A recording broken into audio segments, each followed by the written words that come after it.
26 छठे महीने में जब्राइल फरिश्ता खुदा की तरफ से गलील के एक शहर में जिसका नाम नासरत था एक कुमारी के पास भेजा गया, जिसकी मंगनी दाऊद के घराने के एक मर्द यूसुफ नाम से हुई थी और उस कुमारी का नाम मरियम था।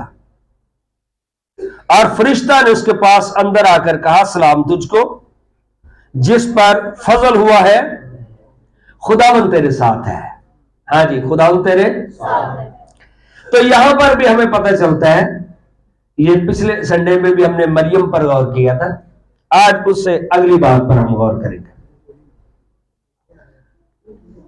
और वो हमने सीखा था कि अगर फजल ना होता तो फिर कैसी दुनिया होती, अगर खुदावंद हमारे साथ ना होता तो फिर दुनिया कैसी होती।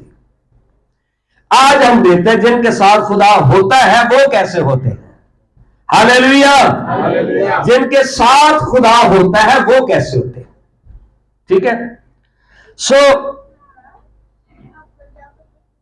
कुमारी के पास एक फरिश्ता भेजा गया और फरिश्ता ने उसके पास अंदर आकर कहा, सलाम तुझको जिस पर फजल हुआ है, खुदावंद तेरे साथ है।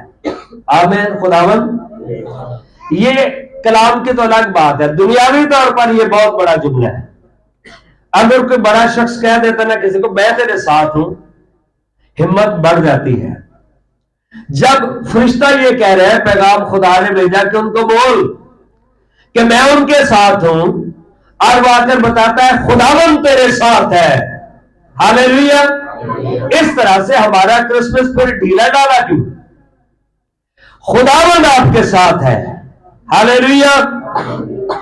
वो इस कलाम से बहुत घबरा गई और सोचने लगी, ये कैसा सलाम है। हाँ जी, ये भाई एक नामुमकिन बात है ना, एक कुमारी लड़की